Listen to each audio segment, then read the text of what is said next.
yatafanyika pale pale katika viwanja vya Micheweni. Wana michezo wote ambao watashiriki kutoka nje ya Pemba, tutawaomba wafike Unguja, na wakifika Unguja usafiri wa boti kutoka Unguja kwenda Pemba na kutoka Pemba kurudi Unguja kwa wanariadha wote ambao watashiriki utakuwa ni bure.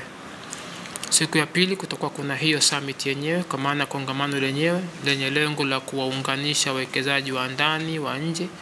lakini wawekezaji na serikali pamoja na wawekezaji wote wa ndani na nje kuona maeneo ya uwekezaji ambayo yametengwa na Serikali ya Mapinduzi ya Zanzibar, pamoja na fursa za uwekezaji ambazo zipo katika visiwa vya Zanzibar, hususan katika kisiwa cha Pemba. Siku ya tatu ambayo itakuwa ni siku ya tarehe 10, siku hii kutakuwa kuna chakula cha usiku baina ya kati ya wawekezaji pamoja na viongozi wakuu wa nchi kote kutoka Tanzania,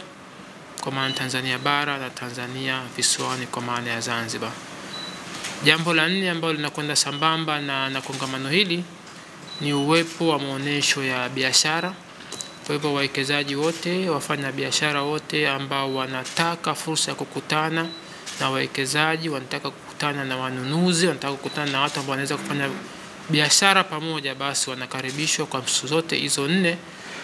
Kuanzia tarehe 7 mpaka tarehe 10 kutakuwa kuna maonesho ya biashara, lakini zaidi ya hilo kutakuwa kuna matembezi.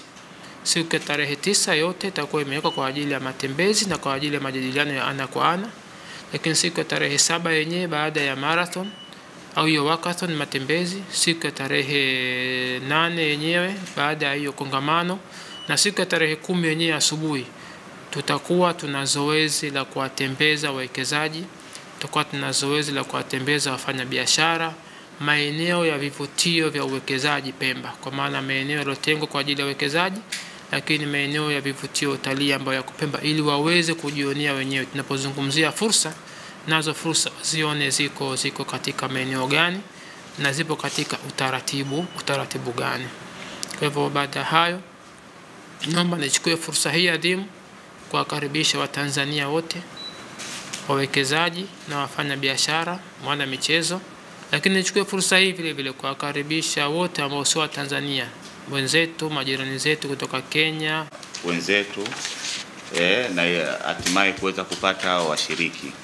Kwa hiyo kikubwa tulikuwa tunataka katika taarifa ambayo mtakayokwenda kuipeleka huko kwenye vyombo vyenu, kwanza tuzingatie kinachokwenda kufanyika ni tamasha la uwekezaji, na tarehe ni jambo la msingi sana, tarehe 7 mpaka 10 Zanzibar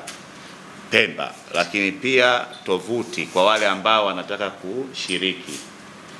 kwenye eneo la uwekezaji, mtu anataka kuja kama mwekezaji, mtu anataka kuja kama exhibitor, mtu anataka kuja tu kwa ajili ya kuja kupata ushiriki au kuhudhuria zile panel discussion, basi aingie kwenye tovuti yetu hiyo ya www.zis.co.tz.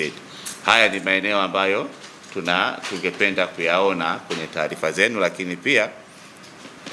uzito wa taarifa pia kwenye eneo lenyewe la uwekezaji tamasha, tungeweka msisitizo kidogo, tujaribu kuangalia zile headings zetu ziendane na kile ambacho mkurugenzi amekizungumza.